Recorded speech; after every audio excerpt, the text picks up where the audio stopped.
Welcome to the Fit Dad Club podcast. My name is Travis Jones and I'm here with Jason Barrett. Jace, how you doing today, buddy? Doing moderate. I've got a little bit of a cold, a little bit under the weather, but that's never stopped me before. That is dad life sometimes, mate. As I think we talked about last week, you either are going to be sick and tired, but it doesn't mean you don't do the work. I think that's the end of the day. 100%. Just get on with it. So today, mate, we are going to talk about meal planning and meal prep hacks. So, so often, with the guys we coach, they think they need a specific meal plan. That like, I need the meal plan to lose weight. And in reality, I personally find that meal plans suck. They might be good for the first, say, 21 days. It's like, here's the meal plan, follow this meal plan. But unless we're increasing your education about, having the ability to choose your own food, having the ability to choose your own proteins, your own carbohydrates, or what to eat when you're out. It's understanding that you have the ability to modify a meal plan to fit inside your calories and macronutrients. Unless you can't do that, all you're doing is you've got something you can follow, and then when you can't follow it anymore, you fall off the bandwagon and you don't know what to do. So I think one of the biggest things is, yes, meal plans are okay to start with, but you need to understand, one, how to hit your calories. Two, what meals are you going to fit inside your weekly planning that you can rotate in and out? How to understand those, and what the meal prep hacks are to make your meal planning easier as well. And I think that's what we're going to talk about today. So with this, I hope you listen. You can take some notes. You can go back and listen to it again. But this is probably one of the biggest things that trips people up when they're trying to lose weight and transform their body at the end of the day. Because, we talk about, we train to preserve muscle mass, we diet to lose fat. So, we don't train to lose fat. We train to preserve lean muscle mass, and we diet to lose fat. So when we're trying to get a body transformation, so to be able to stick to your diet is to be able to understand what should you be eating, how to prep it easy and make it taste good, so you don't feel like you're eating boring, bland, boiled chicken and broccoli, if people still eat that, I'm not sure. And you don't want to get off the diet. I hope they don't. But if you are, you should listen, because you don't have to eat that. So I think one of the biggest things to start with, before we get into the meal prep hacks, I think we should talk about meal planning. Because I think the meal planning, people, I don't have time to meal plan. But, when we're talking about meal planning, it's like looking at your next 7 days. And I normally tell most of my guys, sit down on a Sunday, do it for 15 minutes, create your week of what it looks like, and going, what are my breakfasts, what are my lunches, what are my dinners? And you sort of set it out and have it up on the fridge, so you know what you and your partner are eating, or what the whole family's eating for dinner, what you're eating for lunches, what you're eating for breakfast. It's using somewhat implementation intentions. And now all you're doing is going through the week and pressing play, right? You're not trying to, what should I eat today? Or, what should I have for lunch? And you're constantly making decisions. You made structural discipline. And we've talked about that in the discipline section of Willpower and one of the other podcasts earlier on. There's structural discipline and reactive discipline. If we're using structural discipline, which is creating a meal plan and then using that structural discipline just to follow through, rather than knowing, I've got 1,800 calories today, and you're constantly using reactive discipline to try and make choices on the fly to stay within your calories. Now, that is the hardest way to hit your protein, to make sure you're staying under your calories. It's a super stressful time, and you're constantly looking at an app trying to track your food. So the amount of time where you're looking at spending 15 or 20 minutes on a Sunday and you're planning it out, you're actually saving at least, I would say, an hour over the next week. So if you think about it, it takes you about 5 minutes to decide what you're going to eat every single meal. That's 15 minutes a day. Then when that's going to be over the next 7 days, we've got at least an hour and a half over the next week where you're constantly trying to decide what you're going to eat. So 20 minutes at the front end, or an hour and a half over the course of the week. Well, you're actually saving time, and it doesn't take you time to do it. I think we just have to have that quick reframe when we do it.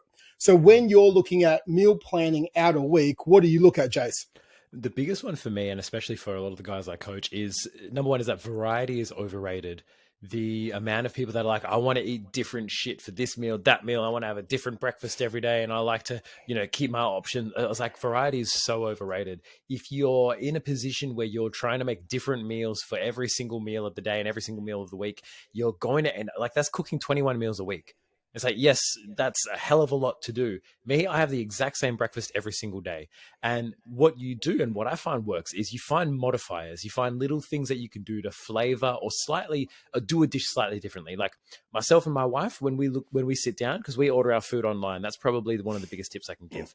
Order your food online if you've got the capacity to, whether it's like Woolworths online ordering or Coles or whatever, or take a proper shopping list with you and just take like a couple of minutes. Now, the first time you do it, it's going to take a bit more time, but as you start to create more staple meals, it's going to get quicker and quicker and quicker. So when we sit down and we plan our week, we basically open up Woolworths, right? There's a handy little button that says buy again. So you just click on that and it goes through all of the shit that you've bought generally before, and you can just go add, right? And it's got everything right there. So you know exactly what what's in stock, what's out of stock. And it reminds you what the same sort of things are. Oh yeah, shit, that's right. Beef mince and chicken thighs and chicken breast, and add to cart. So order online is one of the biggest things. But you will go through maybe like 5 or 6 different staples that we kind of rotate through. Now I'm the one who does the cooking in the house. So as a result, tend to have a bit more control over knowing, all right, what flavors are going to go well together, what kind of, what's the overall vision for the meal, right? Are we going to be doing like a stir fry, or are we going to do, chicken and rice? Is it vision for a meal? I'm not fucking Michelangelo, but hey, my cooking is art. Are we going to be doing like a steak and veggies? Are we going to be doing a roast, and just partially it comes down to what I feel like, input from my wife. She'll be like, oh, I really like I feel like, a chow mein or a chili con carne or something this week. All right, cool. I know to grab, beef, beans, and canned tomatoes and some veggies, throw it together, and there you go, right? So you sit down with your partner, or you sit down on your own, whatever the situation is, and you just go through first of all, some lean protein staples. So for me in the morning, that looks like either eggs or Chobani/YoPro yogurt, right? I've got about 4 tubs of YoPro yogurt that I'll go through in the next like 2 or 3 weeks, purely because I have that for breakfast every single day with some protein powder, with some wheat bix crushed up in there and some berries. That's like my default start to the day. And you can switch it up. You can add in things like peanut butter. You can mix in a different cereal. You can use different flavors, right? And you get that bit of variety. And then when you really want the variety, I go for the eggs, right? That's my other option. But then when I'm planning like the meals ahead, it's got down to a science where it's just one extra lean beef mince. If it's not extra lean, then I'll get the lean one. One chicken thigh that I'll do up in either a curry or a stir fry, and I'll get like a bulk 1.6 kilo pack, and I'll use that for 2 separate meals. One massive thing of chicken breasts that I'll usually just oven bake and use that in wraps usually, or sandwiches or whatever else, right? And just have it on its own with some salad. And then whatever else we're feeling, usually there'll be like an oyster blade steak. Those would generally be one of the cheapest, which are quite good. So you're not breaking the bank, especially with the price of meat at the moment. But those will probably be the main things that we'll tend to have. Sometimes my wife will be like, oh, I really want a quiche, so we'll get a quiche. We've been doing protein pizzas lately. So there's a high protein pizza base and some like really low fat pepperoni with some tomato paste and some cheese. Really easy to do. So you have the archetype of what your meals are going to be, whether it's burgers and you're using those peppercorn extra lean beef burgers, whether it's, chicken and rice, whether it's noodles, whether it's vegetables, whether it's potatoes, whether you're using mash, pasta, whatever. But have the meals that you enjoy, a couple of ideas, and then don't try and do fucking 21 different meals. Do 5 or 6 maximum. And what I recommend is that you allow for a bit of a discrepancy, and you allow for overflow, and then you can have your dinner for lunch, right? Trying to cook a little bit more at nighttime so that then your lunch the next day you can have the same thing. But then the next night you have something different, right? A lot of people are, I don't want to have the same lunch every single day, right? That's what I will do with the chicken breast or something like that. But if you're cooking a big enough batch at dinner, then you can just have it the next day, and then you're having it twice, and then it's done for the week, and then you move on to something new for those people that love variety. So think about what capacity you have to cook. Don't oversell yourself and be like, oh, I'm going to be able to cook so many of these. You're not going to be able to cook that many meals. Come on. You're getting started. You're having takeaway 4 nights a week. You're not going to start cooking 21 meals a week. So do I have capacity to cook at night? Yes. If so, make your meal for lunch the next day at the exact same time, use the same food, and that's going to just save you a hell of a lot of time and a hell of a lot of stress. That's probably my biggest go-to, especially for people that work away. But sitting down with your wife, planning it out, it's going to take time, but start with the protein. Start with where are you getting your protein from in the meal, and then build out from there. If you need to, ask us for advice, Google for advice, right? You can find many different options. Like, what can I do with, chicken breasts, right? You can make a pasta, Mm. you could do sandwiches, you can do wraps, you can do a chicken bake, right? You can do so many different things. There's infinite options out there, but you've got to start with a base of protein, because that's where most people fuck it up. Yeah. They try to think about a meal, and then they're like, oh, how do I slot protein into this meal? Start with the protein, be like, well, what can I make with this? And my final tip for my monologue is the Master Foods recipe bases are actually fucking legit if you do Yeah. not know how to cook. They've got they've got chili con carne, they've got a bunch of different other ones like like honey mustard chicken and that kind of stuff, but it's legit just like a recipe packet. On the back of it, it gives you the full macro breakdown. It tells you exactly what foods to buy, how to prepare it, and usually they're pretty bloody lean and they're pretty bloody good. I would have like 2 serves of those and it would be like a 50, 60 grams of protein in a meal. So if you are creatively shot in the foot and you're not very good at thinking about those kind of things, look for those recipe bases as a starting point, right? You can even look at things like HelloFresh and see some of their online meals and kind of steal them for yourself. Even go on HelloFresh for a couple of weeks, keep the little recipe cards that they give you and use Yeah. that as your basis for some meals moving forward. There's options and options and options out there, but you've got to start with, what foods do you like? What kind of proteins do you enjoy? Where's your source of protein going to come from in each meal? And then build from that base. I've got a lot more experience cooking and prepping meals because I've been doing it for a long time, but focus on the protein first and let the rest add on to it, rather than say, oh, I want to make pizza. How do I make it high protein? And then you end up spending fucking $40 on all these bougie ingredients and it tastes like shit. Dude, 100% agree with you there. And I think there's some staples in it. Like you said, we start with protein pretty much every single meal.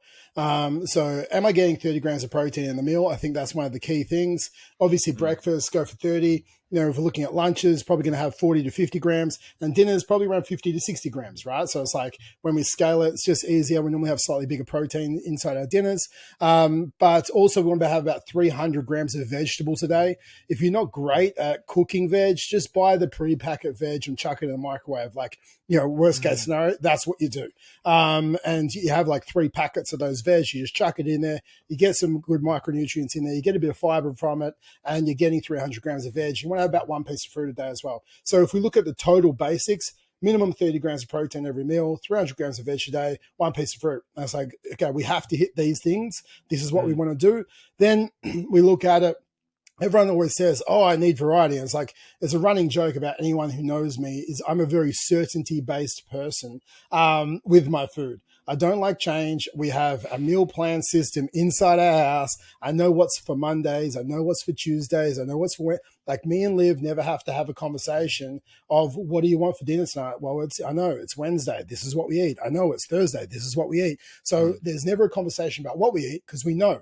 There's a system. And if we get sick of one of the meals, we just take it out of the rotation and we place a new meal in. And it's very simple. So we just got rid of chili con carne and we added lamb back in, a slow cooked lamb instead, because we got over chili con carne for a couple of months. And it's simple. We don't ever have to ask again because we love every single dinner, because dinner is one of the biggest things where we sit down and engage and we have connection. So it's more of a, like for me and Liv, it's more of a traditional meal because we're sitting down together, we're discussing, we're present with each other. Whereas lunches, I'm present pretty much with no one except myself, and just eating my food. And same as if I'm having breakfast, is something, it's more of a convenience thing. I should eat right now. And not let's have breakfast and break bread and talk about, how you slept last night. Like it's like, I just need to get some food into me because I know I should be eating. So if we're looking at it, the average person eats about 23 foods a week. It's just you're eating the wrong foods and the wrong quantity. So if I look at it and we look at a meal planning roster, you just have to go, okay, for me and my partner, if you are choosing to eat the same foods, what's it have to be look like? I know we have salmon one night of the week. We have steak one night of the week. We have homemade pizzas one night.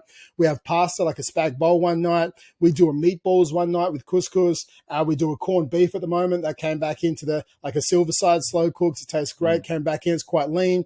And we have a lamb one night of the week. So that's our 7 nights of the week. And it's like each night, this is what we have. We either, with our salmon, we just, chuck it in the barbecue, super simple. With our steak, it's a barbecue-based cooking. With our pizzas, throw them in the oven. We just use the Lebanese pita breads, and I chuck some chicken on top of that to make sure I hit my protein, or some ham as well. With our pasta, it's a spag bowl. So it's a lean beef mince, so I know I'm getting my protein there. With my meatballs, again, it's a lean beef mince. Corned beef, obviously high in protein with silver side, so I know I'm hitting my protein with each of them. If I look at my carbohydrates then for dinner, I know that we match while we're having the carbs through with the pita bases. I know I'm having potatoes with my salmon. I have couscous with my meatballs. So we layer a carbohydrate in there with each of the meals. It's like, so I have about 4 or 5 carbohydrates throughout the week. So there's rice, there's couscous, there's sweet potato fries, and there's just a mashed potato. I sort of layer them throughout the week. And then I have my veg, which is like that 300 grams of veg. So it's like my top layer, my dinners are done. And that's the meal that I probably inside our family, we think the most about. Right. So it's like, are we eating something that we enjoy because we're sitting down to eat together at the end of a day? So if we shop for the week and we just have a shopping list in Woolworths, similar to yourself, and we buy our meats from the butcher, we buy all of our other, condiments and veg from Woolworths. So it's like a shopping list. It's like buy a shopping list. And if we don't need anything, we just remove it from the shopping list for the week. Then we look at our lunches. So always for me, I ask my guys when I coach them, it's like, are you someone who's going to prep your food for the week in advance so you don't have to do it? Or are you someone who wants to make the food every morning of? If you're making the food every morning, it's going to be somewhat of a chicken wrap. Or a tuna wrap or a ham salad wrap, but it will be like you chucking 30 grams of protein, not physical weight, but 30 grams of protein content. So it's like 150 grams of like ham or chicken or something like that to make sure it's above 30 grams of protein. And you're chucking some lettuce, some tomatoes, some low-fat cheese in there. You get some 99% fat-free mayo on there, and your wrap's going to be about 400 to 500 calories. You can make a super bulky wrap with one of those light mission wraps, and you're going to hit your 30 grams of protein. And that's if you're making in the morning of. If you're prepping for the week, it's like just make a massive I had today, massive shepherd's pie with like 5 serves for the week. It's easy. You chuck it in the microwave. It's easy to eat. You can make a cold tuna pasta salad, chuck, and that's easy as well. We tell the guys. So I'm like, either choose. Are you prepping? And yes, are you prepping? Okay, these are the 2 or 3 meal prep ideas you can do that you can take with you. If you're not prepping, these are the 2 or 3 lunches that you're going to do and you're going to make in the morning. Okay. Yes. Perfect. So now you have an if-then scenario, either or. Then if you're going out to eat, your meal prep, you have to understand, like looking at your week and your meal planning for your week, when are you going out to eat? I don't know. Well, start knowing.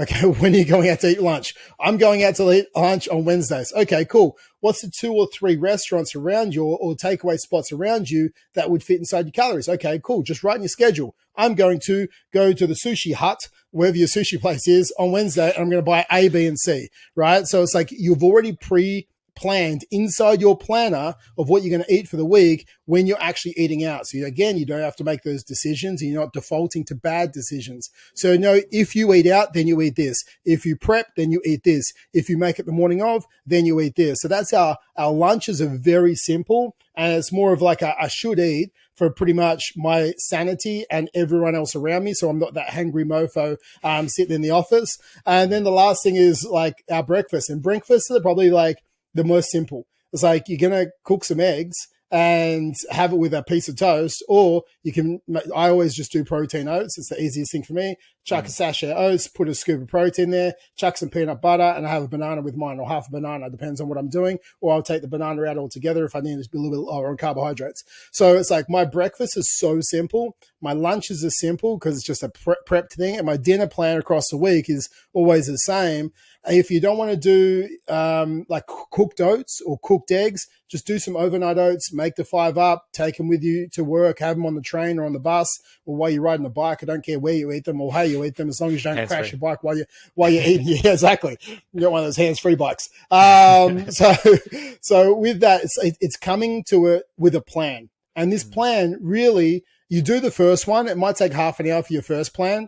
And then every week after that, it might take 10 minutes, literally 10 minutes, because you already have the overarching plan, and then you just Mm. have to make slight modifications to the plan moving forward. And if your calories are getting smaller, you know, just to shave off a little bit here, a little bit there, because you have a plan. And it's not like, oh, what do I do now? I'm 100 calories down on my daily calories. What do I change? Well, we'll just take 25 grams of carbs out. It's very simple. Mm. So I think that's the biggest thing. When I'm talking meal planning, that's what I look at. And then the last thing is snacks. Yeah, when it comes to like, and snacks are another easy one that you can cut out if you need to, if you've got that 100 calorie drop. Like for perspective, I've gone from eating 1800 calories on a shred. I'm now up to about 2350 as I'm trying to gain some mass, and it's gone very slowly, which I'm happy about. But a lot of people be like, oh, you're going from shredding to bulking, or you're going to trying to lose weight then to trying to gain weight.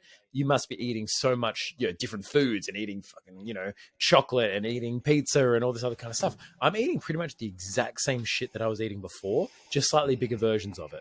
Right. Like I had two, just before we jumped on, I posted up for our dad's group. I had two scrambled egg, ham and pickled vegetable muffins with a bit of extra egg on the side because it wouldn't all fit. If I was shredding and I had that, I'd probably have one.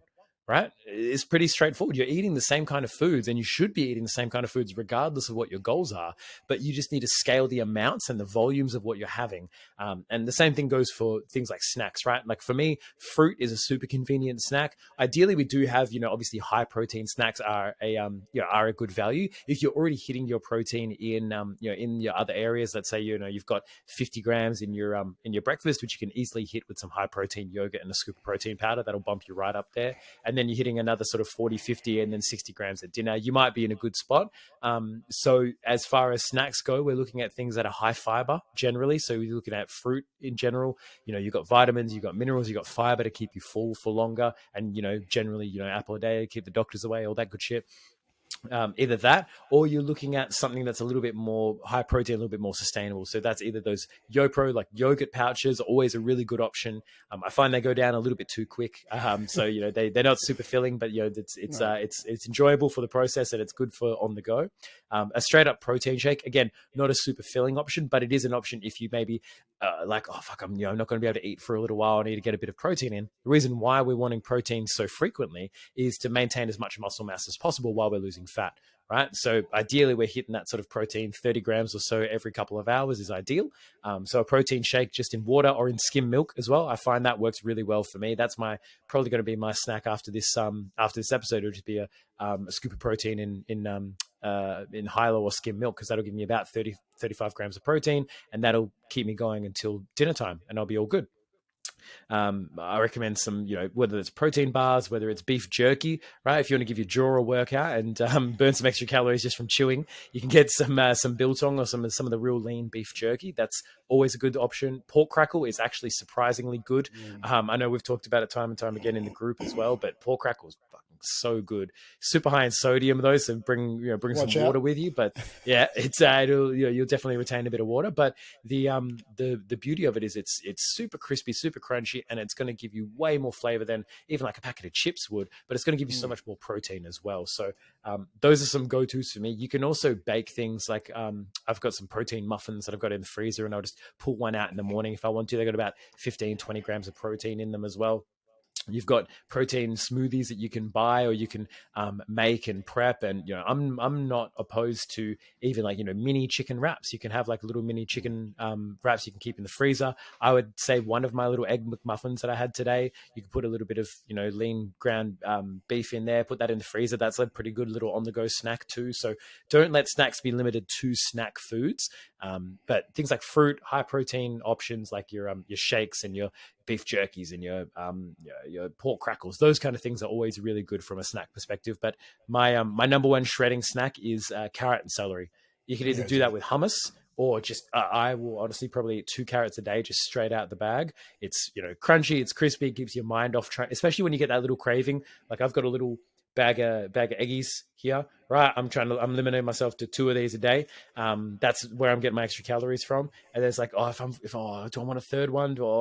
I'm just going to go grab a carrot, right? It gives you something to take your mind off until that craving passes. And it's something that's relatively minor as far as calories go. So remember the fruit and veg sticks you used to have as a kid, right? Put some peanut butter on them, go with a bit of hummus, right? You've got options available.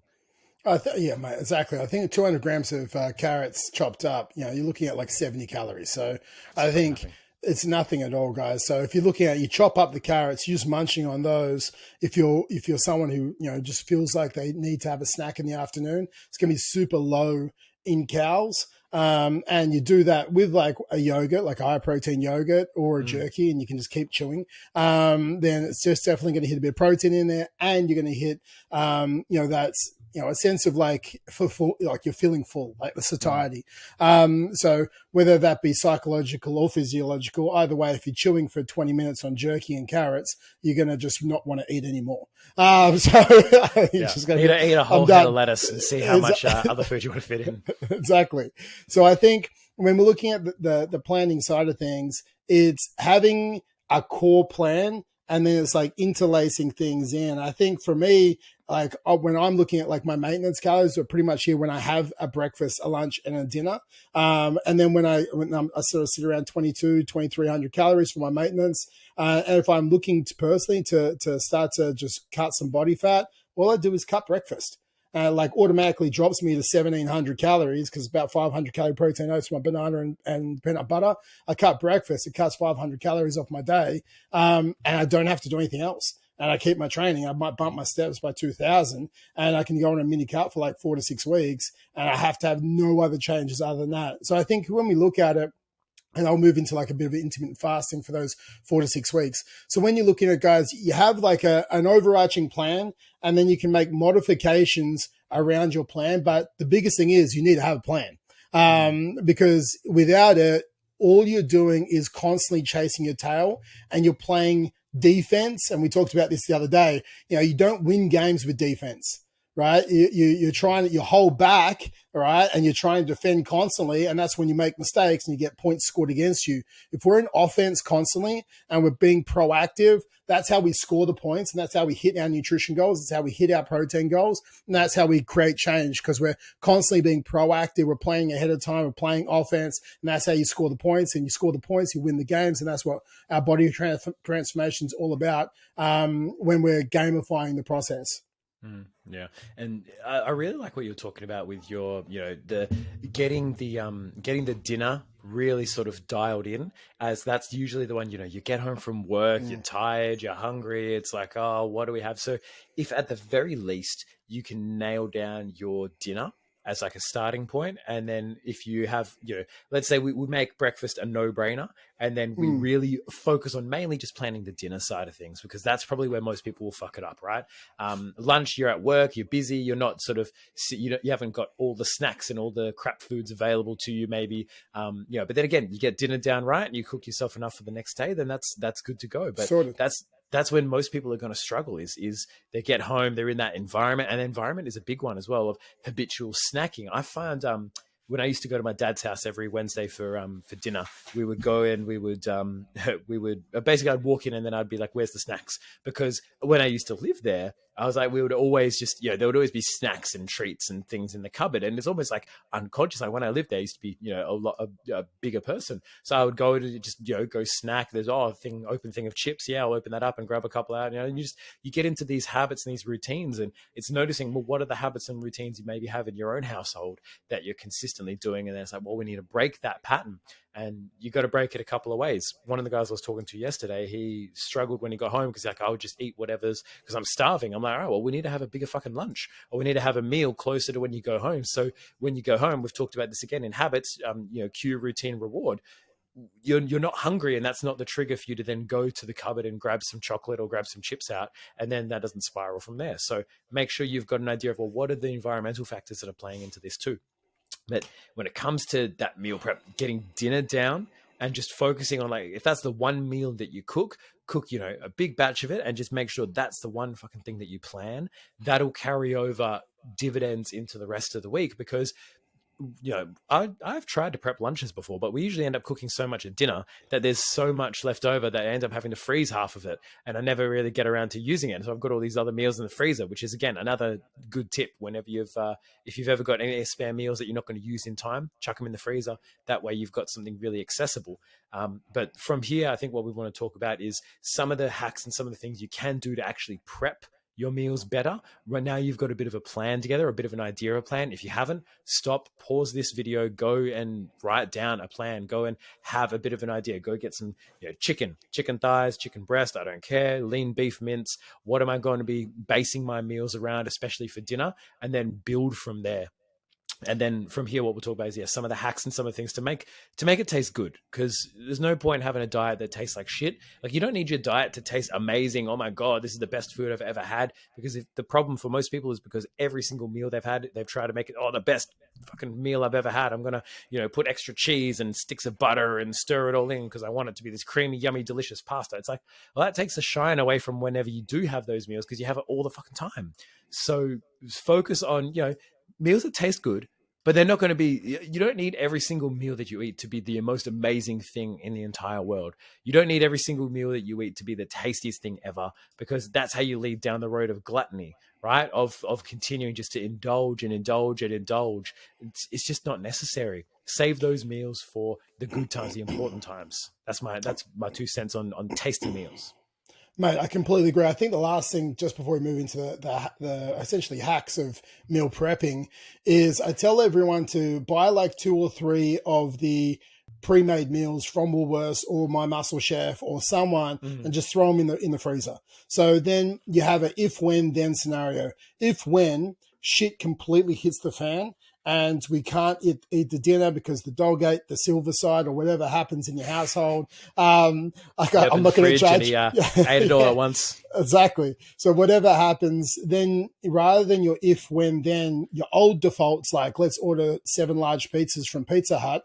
It's not going to be that, right? Like, our new default is if, when we can't hit the plan, and I worked late, wife worked late, everything happens. We just need to throw something in the microwave. You already have a couple of those pre-made meals in the freezer. You wipe them in the microwave and it's done. So it's your new default. And then if you use those 2 meals or use those 3 meals that are in there, you just replenish the stock, chuck them in the freezer, and you always have these 3 done meals in the freezer for when the shit hits the fan scenario comes around. Because there's protein, the calorie control, and you're good to go. So that's the last little thing I would always say to have in the freezer if you're not a constant cooking freezer cook like Chase is. So, It's a good idea. All right, guys. So now you have a plan, okay, and we know what we should be creating for our week.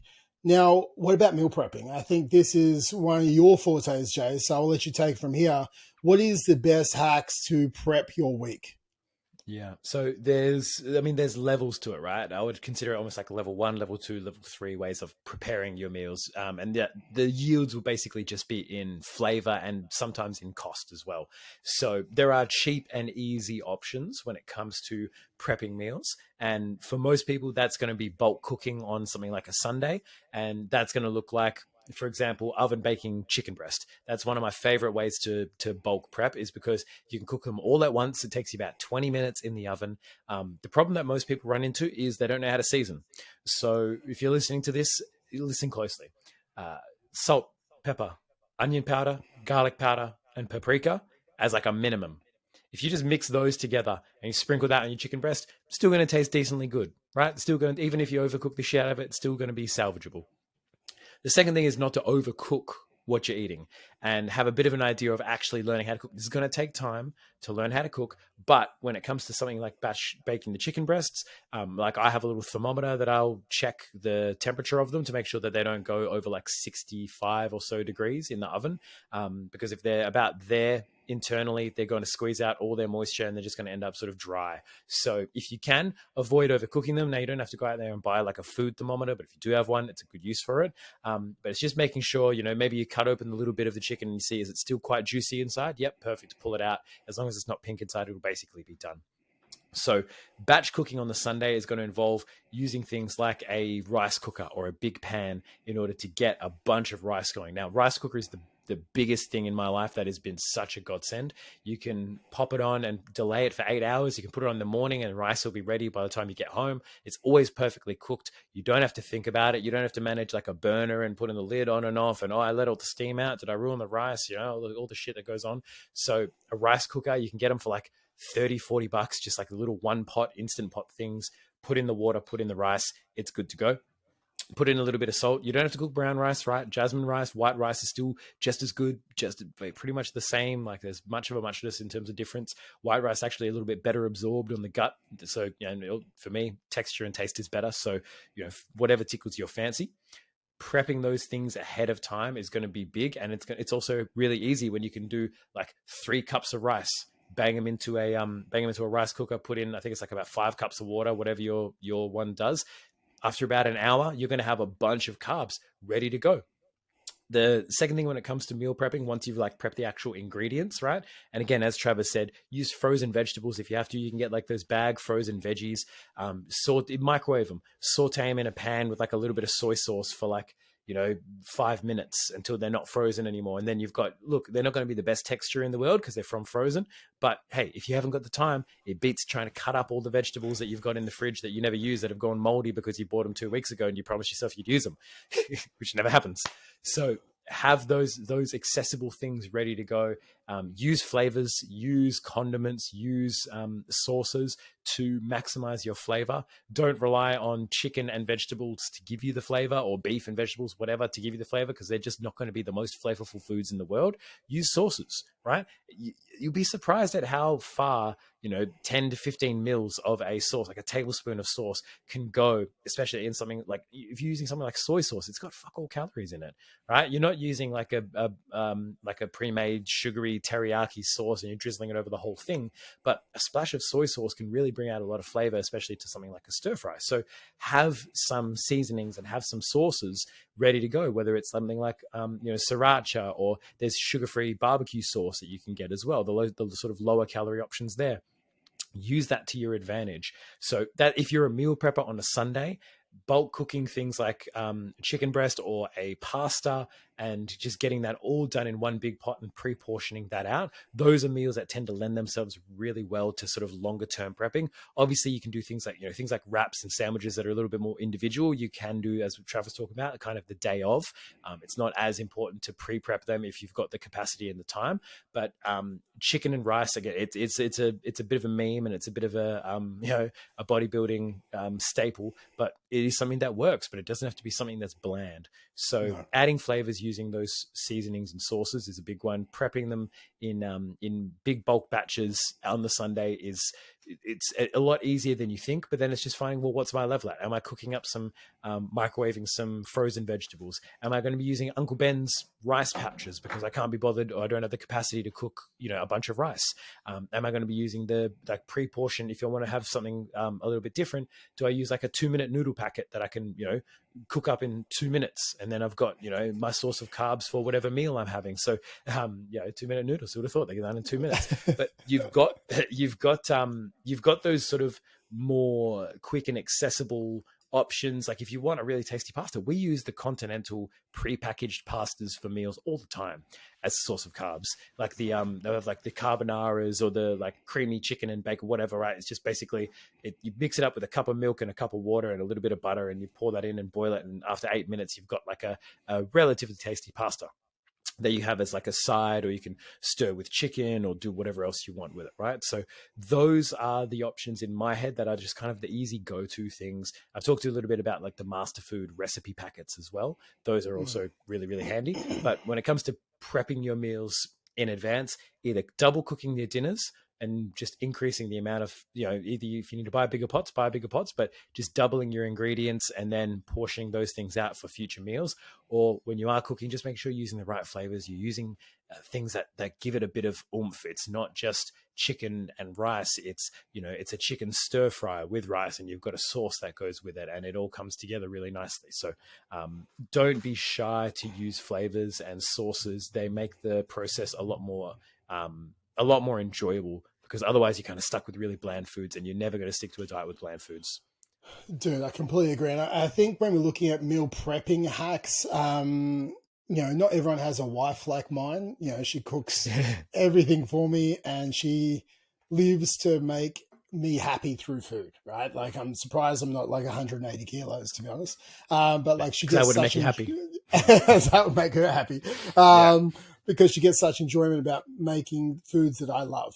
But if we look at it, I know so some people don't have that luxury, or that everyone doesn't have a live. But you might have more time constraints with you and your partner. So you're like, oh, I don't have time, or we don't have time when we get home to cook this type of food. And it's like, well, okay, well, you have time somewhere in the week to prepare. Okay. And Jace just says, like, we talked about before, the frozen veg, if you have no time, like that's literally 2 minutes in the microwave, right? Same as rice, 2 minutes in the microwave, or 90 seconds. So when we look at other things, 90 seconds specifically, yeah, exactly. If not, it's like, you can actually chop up your potatoes over on the weekend, right? So just pre-chop, right? So, you literally skin the potato, chop them up. You can batch it up into, 100-gram baggies or 400-gram baggies or whatever you're going to do. And then when you get home, drizzle a little bit of olive oil in it, put some seasoning on it, chuck in the air fryer. So something that we love is air fryer, sweet potato fries, or just normal potato fries that we make ourselves. We know the weight, and we know, obviously, making sure there's some good seasoning on it. And it takes like 12 to 14 minutes inside the air fryer, and it's super fast to do, and and we've already chopped it up. So it's like you just chuck it in the air fryer and it's done within 14 minutes. Now, with yourself, if you are then making your food in a slow cooker the morning of, again, other hack for most people to do, if you're going to have a silver cider, you are going to have maybe chicken tonight, not chicken tonight, but chicken tonight. And, you can literally just chuck, 4 chicken breasts, chuck some, chicken stock in there or some water, chuck some other seasoning, chuck it in the slow cooker, put it on for 12 hours, put it in the morning. You're just going to grab it out at night. You can pull it apart with a fork. It's that juicy. It's that tender. Like, we use a slow cooker at least 3 times a week. Especially coming into winter, you want warm foods. You come home, the smell of the food's coming through the house. Like you're already tasting it before you're even tasting it, because it's just the aromas coming through your house are amazing.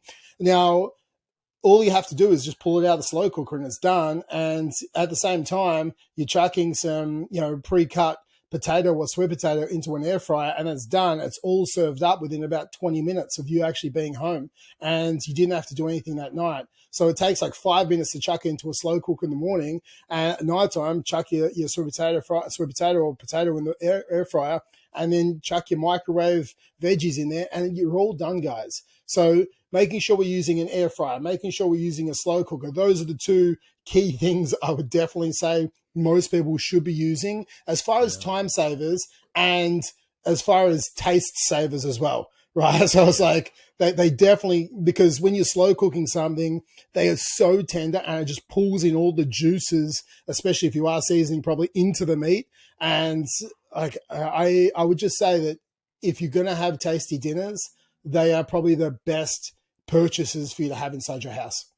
Yeah, I agree. I'm gonna still root for the rice cooker as a third, and then fourth is for me is going to be a Dutch oven, something that you can cook a shit ton in. Like I've got a cast iron Dutch oven. I did some braised beef and like some braised slow cooked beef for about 3 hours in there because I didn't have time to do the slow cooker. Ended up looking and tasting amazing. But to jump on top of that as well, if you don't have time to prep things, let's say for example you've got one of my meal staples is in our Fit Dad's Nutrition Bible is a Mexican salad, and what this ends up looking like is beans, like canned beans, canned corn, avocado, lettuce, capsicum, chilies, basically whatever the hell else you want. All that too much, guess what? Get a can of corn, get a can of beans, get a couple of bag salads from Woolworths, chuck it all in a bowl, mix it up with a little bit of like salsa.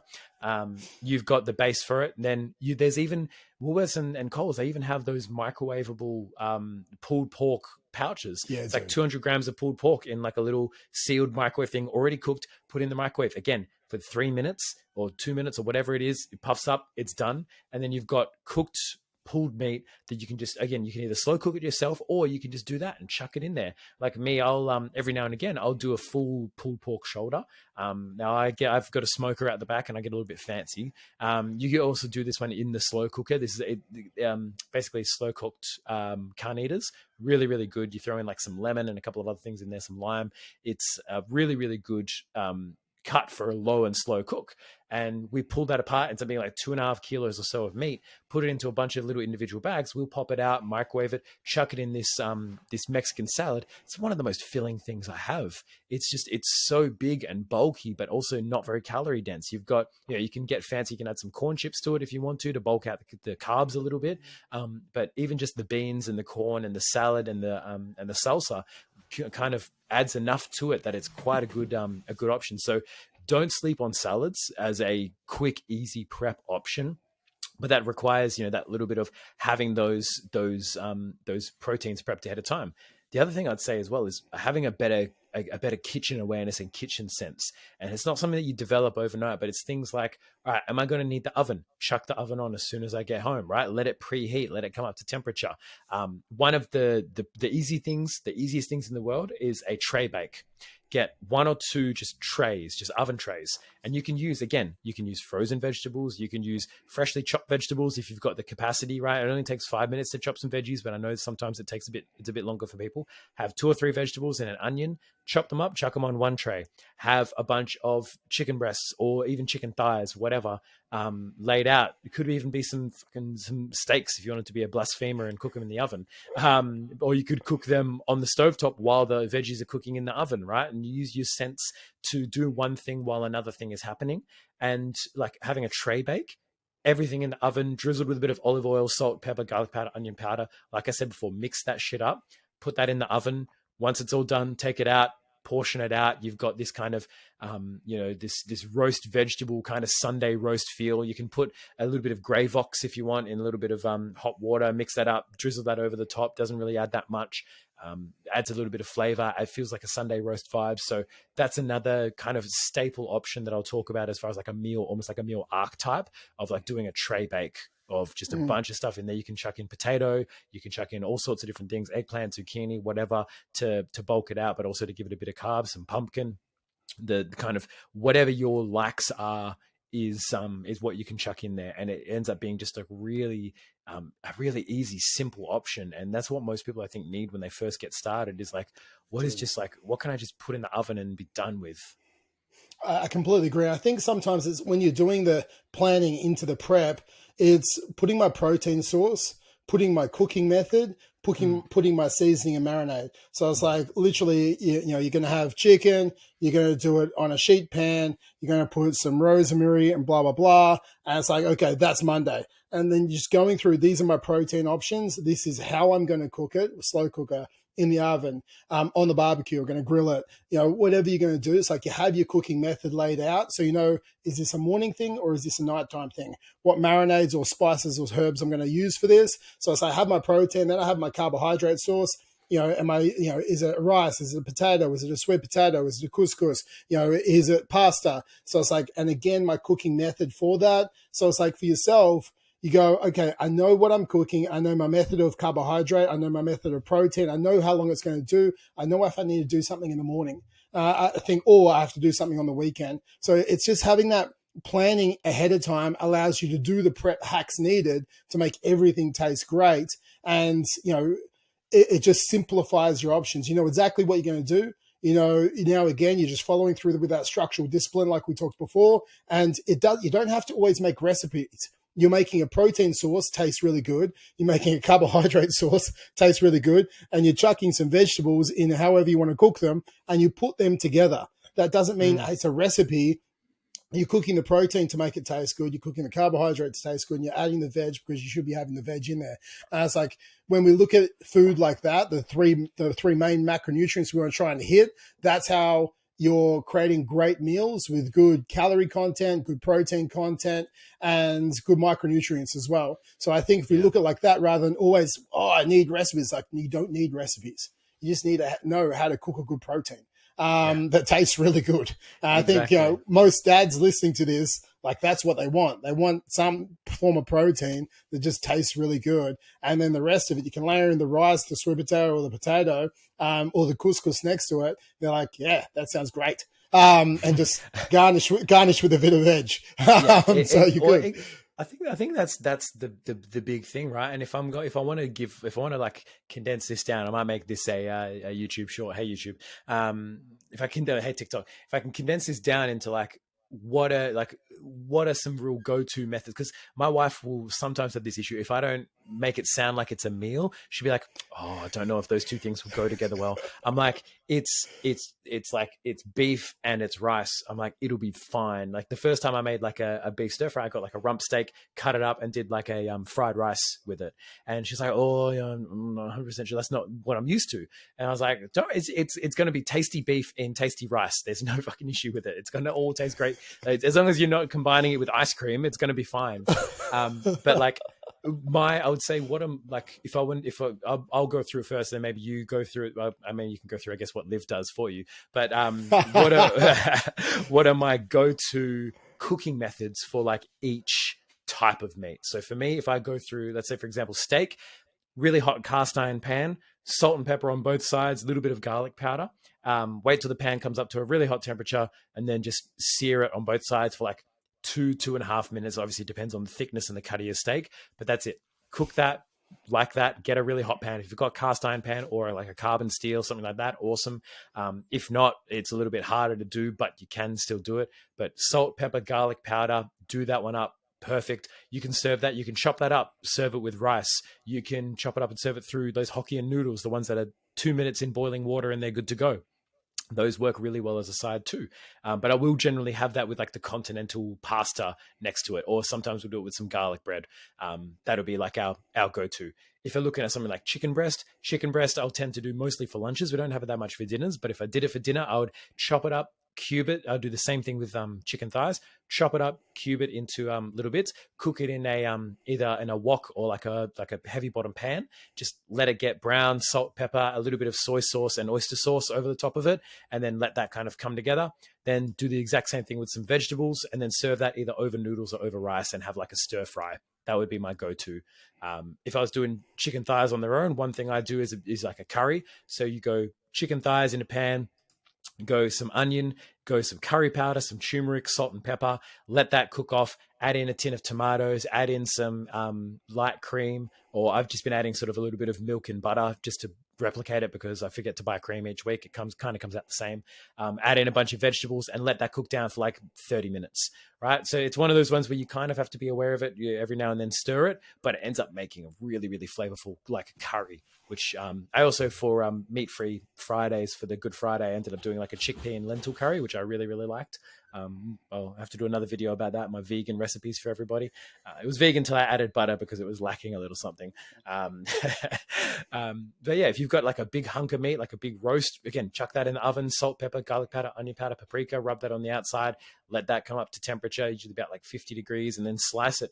Either have it on its own with some gravy, with some roast vegetables as well, or do it. We tend to do it with garlic bread. My wife likes garlic bread, so we have garlic bread a lot.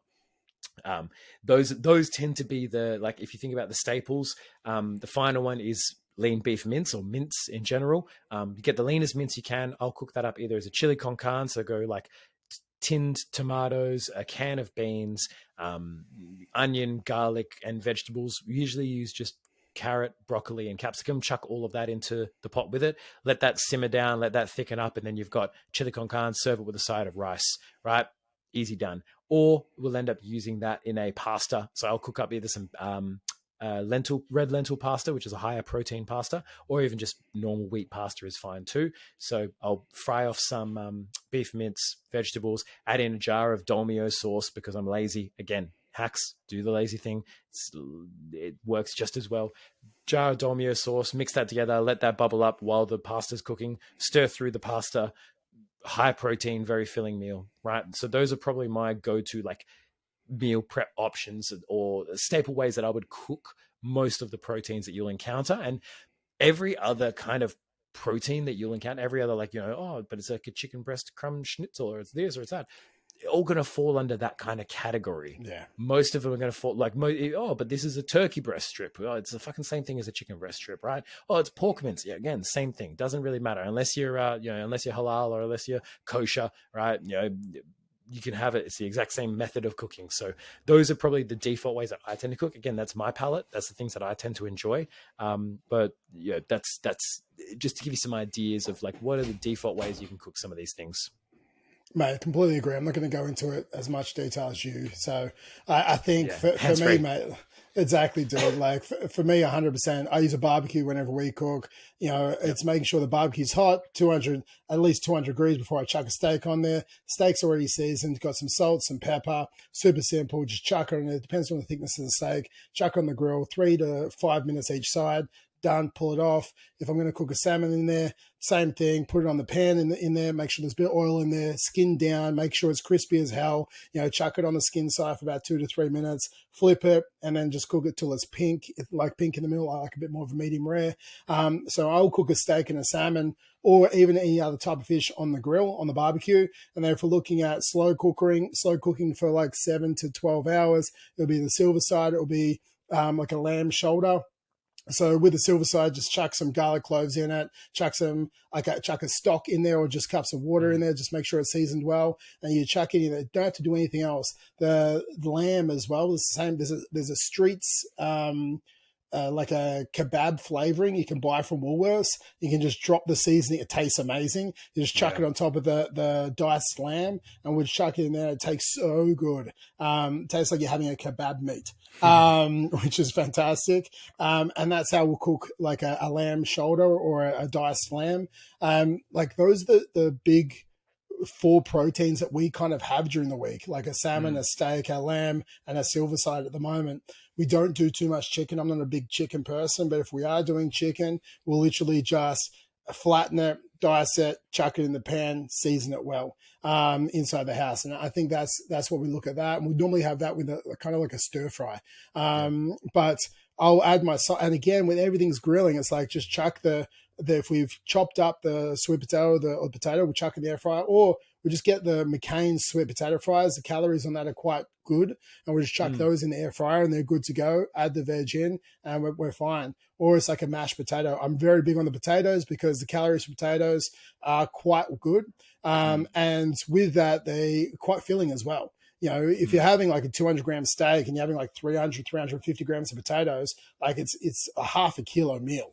It's a bulky meal. It's a bill. It is. And the calories aren't blowing out too high if you've got a lean steak. And if it's a lean man, so I'll just chuck some taco. And it's like for like a taco kind of night or a naked bowl kind of night. It's like chuck your mince in there, fry it off a bit, chuck some taco seasoning in it. Whilst that's cooking, just make sure you are cooking it well. Just dice the lettuce to the tomato, add some low-fat cheese, add a little bit of avocado, chuck it together, and you've got like your naked burrito bowl. I think most people overcomplicate things and they're trying to make elaborate recipes. Oh, when I cooked HelloFresh, like it take me like 5 million. They have to give you 5 million steps because that's how they say in business. They don't say grill a steak and put some fries in the air fryer. Like that's not going to keep them in business, right? So it can be simple. And most of the time, like simple wins because simple is what you do. And simple is easy. And simple doesn't mean it doesn't taste good. It just means you need to understand how to make simple taste good. And I think that's with everything we've talked about today as far as stocks, marinades, seasonings, and cooking methods. So it's making sure you're matching the meat with the right cooking method is a key thing for us to do as well. My final point, because I forget about fish all the time because I don't really eat it. Tins of tuna, Dude. 100%. Get them. You can be that guy in the office. Don't worry about it. No one will care. Just don't chuck it in the microwave. Mate, fish is a staple here. That's for like because in the Huon Valley, mate, I've got the salmon. For me, it's like $20 a kilo as a maximum for a slab of salmon. So I'll have salmon every single week, mate, and I'll twice enjoy. I'll have fish oil twice a day as my replacement. My gran lives in Lancelot, which is like a crayfishing town, basically, and they're disappointed every Christmas when I don't have any. It's like that's not my jam. Final one as well. Dorsonia, 97% free ham. That's such a good option. They just sit in little pre-sealed packs. Yep. That's like 20 grams of protein in a little pack. I don't care if it doesn't go with it. Chuck it in with your meal. chicken and ham roll, boom, done. If you need a little bit extra protein, you've got like this thick stack of ham, just eat it. It's good. But those preserved options are really, really good. Mate, Right? The even if I'm tin tuna, going the to the ham. shops, even if I'm going to the shops and I'm hungry, I'll just grab one of those packets of ham and I'll just eat it out of the packet on the way home sometimes. I'll literally just have 100 grams of pre-sealed ham. It's like, hey, Cheaper got some than a Quest protein. bar. 100%. It's better. So like, don't be shy about doing that, guys. I have been known to walk up to a Woolworths where they do the pre-cooked chicken, just buying 100 grams and just munching on some chicken as they do the peri peri chicken at Woolworths. It's like the flavored one. Tastes pretty good as well. I think it's like it's only $2, $2.30 or something like that per 100 grams. So at the end of the day, it's actually quite cheap. And it's pre-cooked, it's seasoned. So you can chuck that in a wrap. You buy 500 grams of that for the week. And that's an easy thing for you to do without you having to cook your chickens for the day. Your chicken for the week. Hopefully not day of cooking the week, your chicken every morning. Or Whatever it is, it's done for you. You don't have to do it. But exactly. that is meal planning. That is meal prepping. I hope that gave you some tips, some hacks, and some direction for your week, guys. If you want some coaching from us, go to fit-dad.club. We have 21-day challenges where we kickstart you with helping you understand your nutrition IQ, getting your training in place, getting you kick-started for your long-term journey. We have long-term coaching as well. But with that, go to fit-dad.club and you can sign up for that. You can go and leave us a review on YouTube or Apple or Spotify, 5-star and a review. And tell us also what you want to hear more of. That definitely helps us out with content and helps us give you what you want. And I think that's a key thing as well, because we're going to keep showing up every week. And if we don't want to know more about, just what Jace does each day, you've got to tell us what to do and what to talk about. Day in the life. If you don't want to hear a day in the life, you've got to give me something else to talk about. Exactly. Jace, you want to say anything to sign off today? No, it's pretty straightforward for me. Just be willing. I think the biggest thing with with the gym, with training, with fitness, with cooking, with everything is be willing to fail, be willing to have a go at things, right? Like a lot of people get uncomfortable in the kitchen because they've not done it before. But it's a learning journey, just like learning about nutrition, just like learning about lifting weights and getting into the gym. You're always going to be learning new skills, but cooking, eating is going to be something that you're going to be doing for the rest of your life, at least 20 times a week or so, if not more. So make sure you make the most of it and be willing to show up with a bit of a beginner mentality and say, it's okay if I fuck this up, right? It's not the end of the world. I'm still learning. I'm going to get better, right? Every master was once a disaster. I love that. All right, guys, peace out. Talk to you next week, and Laters. see ya.